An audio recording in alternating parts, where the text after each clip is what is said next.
법원에서는 빨리 팔아야 되니까 그거를 좀 낮춰서 다시 팔아요. 그 아파트가 오르지 않고 그냥 보합으로 쭉 가더라도 단돈 1,000만 원이라도 싸게 살 수 있으면은.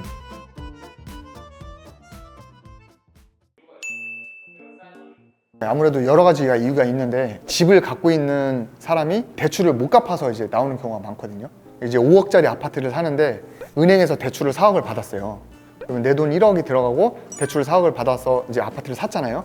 근데 4억에 대한 이자를 그럼 내야 되잖아요. 월세를 받아서 이자를 내면 되는데, 이제 이 사람이 이제 공실이 나가지고 월세가 안 들어온다거나 아니면 생활이 어려워져서 이거를 이제 이자를 못 낸다라고 하면은 은행 입장에서는 이자를 받아야 되는데 이자를 못 받으니까 손해잖아요. 그러니까 은행에서는 이 아파트를 담보로 4억을 빌려줬기 때문에 이 은행이 이 아파트를 경매로 넣는 거예요. 법원에서는 이 아파트를 팔아요. 투자자들한테.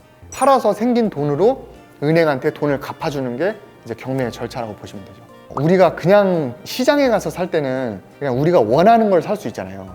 근데 경매에 나오는 거는 딱 물건이 정해져서 나오는 거다 보니까 아무래도 그거를 선택하지 않으려고 하는 사람이 있을 수도 있잖아요. 뭐 강원도에 어떤 아파트가 경매로 나왔다. 근데 지금 나는 강원도에 아파트를 살 생각이 없어 라고 하는 사람들만 있으면 그게 이제 안 팔릴 거 아니에요. 법원에서는 빨리 팔아야 되니까 그거를 좀 낮춰서 다시 팔아요. 원래 5억짜리 아파트를 조금 낮춰가지고 다시 내놓고 또 안 팔리면 또 낮추고 다시 내놓고 하거든요.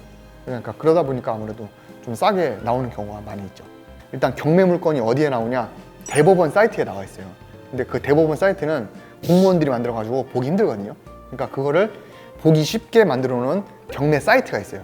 유료로 회원으로 가입을 해서 거기 보면은 딱 보기 좋게 나와 있으니까 그거 보고 이 물건 괜찮다라고 하면은 몇 날 몇 시에 어디 법원에서 이제 입찰을 합니다라고 공고가 떠요.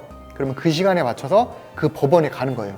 그 법원 그 경매장에 가가지고 우리가 입찰 쓰는 게 있거든요. 내가 얼마에 사겠다 쓰고 도장 찍고 그거를 이제 봉투에다 이제 담아가지고 넣으면은 그럼 거의 집행관이 그걸 다 꺼내가지고 홍길동이는 5억짜리 아파트를 4억 7천에 산다고 썼네.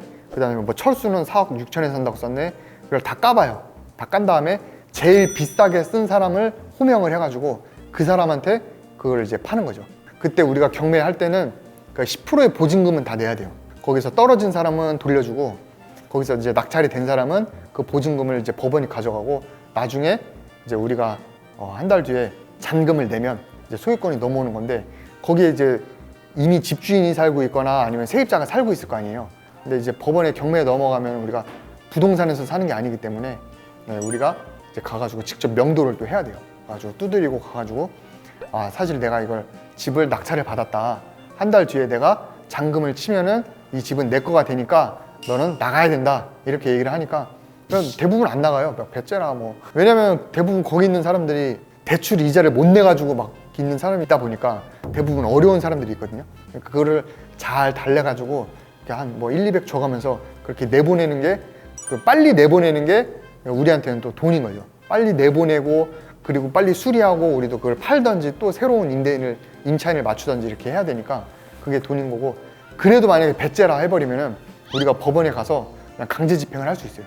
법원에 가서 판사님 내가 이거 내가 샀는데 안 나가요 이래버리면은 법원에서 내가 팔았는데 안 나간다고? 강제 집행 해버리면은 계속 버팅기면은 강제 집행할 수 있으니까 그렇게 두려워하지 말고 경매도 한번 절차를 한번 해보면은 부동산의 이제 종합 세트거든요. 그러니까 경매 한 바퀴 돌려보면 부동산은 마스터 한다고 생각할 수도 있어요. 경매는 법원에서 일단은 감정하는 감정가가 있어요. 그래서 이 아파트는 5억이니까 5억에 살 사람 써. 그러면은 그 감정가보다 낮게는 못 써요. 높게만 쓸 수 있어요. 그러니까 5억 100만 원, 5억 200만 원 이런 식으로 높게만 쓸 수 있으니까 내가 그걸 살 수 있으면 막 7억에 써도 돼요. 근데 7억에 써도 되는데 그러면 내가 손해지요. 실제 아파트 값이 5억이니까. 실제 아파트 값이 5억인데 5억에 나왔으면은 일단 대부분은 안 사거든요. 그럼 아까 얘기한 대로 법원에서 안 팔리니까 싸게 내놔. 4억 7천만 원에 이렇게 예를 들어 내놓는다. 이제 그 4억 7천만 원부터 높게 쓰는 거죠. 높게 쓰는 건데 너무 높게 쓰면은 시세보다 비싸게 사는 거니까 경매하는 이유가 없는 거고, 너무 낮게 쓰면은 내가 낙찰될 확률이 없겠죠. 적정하게 유지를 하면서 내가 또 마진을 봐야 되잖아요. 그 아파트가 5억인데 나는 마진을 1,000만 원만 보겠다. 그러면은 4억 9천만 원에 쓰는 거고, 뭐 그런 식으로 마진을 역으로 계산을 해가지고 얼마가 들어갈지 비용을 미리 산정을 해봐야 돼요.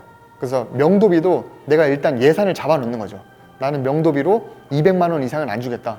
왜냐면 막말로 내가 200만 원 안 줘도 돼요. 안 주고 그냥 강제 집행해도 되는데, 그냥 시간도 좀 벌고 원만하게 하기 위해서 내가 예산을 책정해 놓는 거지. 명도비를 한 200만 원을 나는 세이브 해놓고, 아까 PD님이 얘기한 뭐 수수료라든가 그 다음에 세금이라든가 아니면 중개수수료 뭐 이런 것들 있잖아요. 이런 게 얼마 나갈지를 미리 계산을 해봐요.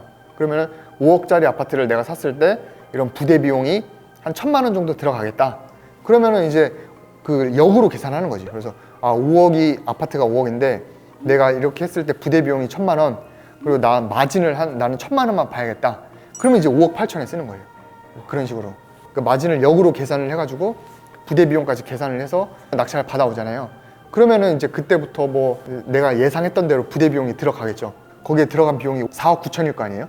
거기에 이제 내 마진 1,000만 원 붙여가지고 5억에 파는 거죠. 경매 투자는 싸게 살 수 있는 게 장점이죠. 싸게. 내가 높게 쓰면은 낙찰은 받을 수 있긴 한데 그럼 비싸게 사는 거잖아요. 이제 그러면은 의미가 없는 거니까 이제 경매는 그렇게 눈치 싸움을 해가지고 단돈 1,000만 원이라도 싸게 살 수 있으면은 그거를 이제 아파트가 오르지 않더라도, 그 아파트가 오르지 않고 그냥 보합으로 쭉 가더라도 그 아파트를 샀을 때 수익을 볼 수 있으니까, 그래서 이제 경매를 하는 거죠.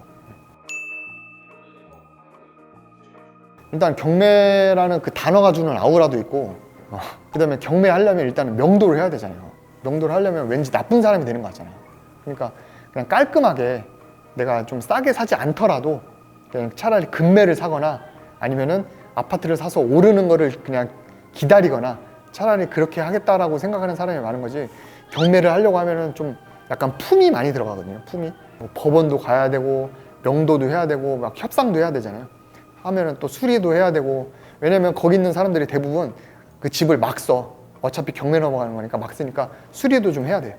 수리도 해야 되고, 이제 대신에 그만큼 내가 얻어가는 수익이 많은 거죠. 근데 그거 귀찮거나 사람 간에 부딪히거나 이제 좀 싸우기도 해야 되고, 이제 그게 싫은 사람은 이제 경매하는 게 좀 쉽지 않을 수 있죠. 저는 이제 경매로는 서울에 있는 빌라를 많이 했어요. 그래서 한 1억 초반 정도 하는 거를 그걸 역으로 계산하는 거죠. 이걸 리모델링 할 때 얼마가 들어갈까?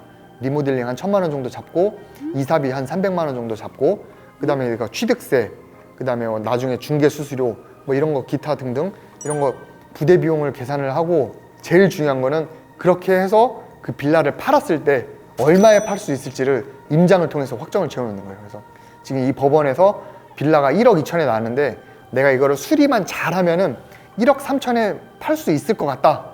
그거에 대한 확신이 있으면 그 1억 3천을 기준으로 해서 내가 들어가는 비용을 역으로 계산하는 거죠. 인테리어 비용 빠지고 뭐 빠지고 뭐 중개 수수료 빠지고 했을 때 쭉쭉쭉 빠지면 내 마진은 난 2천만 원만 먹어야지 했을 때, 나는 이거는 적어도 8천만 원에는 낙찰을 받아야 2천만 원을 수익을 볼 수 있겠구나. 그거를 내가 공부를 통해서 임장을 통해서 확실시 되는 순간 나는 8천만 원에 쓰는 거예요. 낙찰을 받으면은 내가 예상했던 대로 해서 2천만 원 수익을 얻는 거고, 8천만 원 썼는데 9천만 원에 쓴 사람이 있을 수도 있잖아요. 그럼 9천만 원 쓴 사람한테 가겠죠. 그러면은 내가 계산을 잘못했거나 아니면 그 사람이 손해를 보거나 둘 중에 하나겠죠. 아니면 그 사람은 내가 기대했던 마진보다 더 적은 마진을 갖고 가거나, 서울시 은평구에 있는 빌라를 낙찰을 받는다라고 했을 때 그 지역에서 내가 낙찰을 받고자 하는 빌라의 사이즈, 그러니까 평형대가 얼마에 거래가 되고 있는지 그건 파악을 해야 되죠. 부동산 투자도 레벨이 있어요. 그래서 처음에 일단 아파트 먼저 사보고, 일단 아파트를 사보라는 게 내 집 마련부터 해보라는 거죠. 등기를 한번 쳐봤으면 그 다음부터 이제 뭐 분양권도 해보고 재개발, 그다음 뭐 토지 이렇게 점점점 난이도를 높여가면서 수익을 만들어내면 좋을 것 같습니다. 자본주의를 합법적인 산 안에서 잘 활용할 수만 있으면 좋은 것 같거든요. 그래서 여러분들 돈 벌 수 있는 거는 주변에 많이 있으니까 회사 다니는 거 이외에도 꼭 부동산이 아니더라도 좋으니까요. 다양한 분야에 관심을 갖고 다들 원하는 바를 이루셨으면 좋겠습니다. 네, 감사합니다.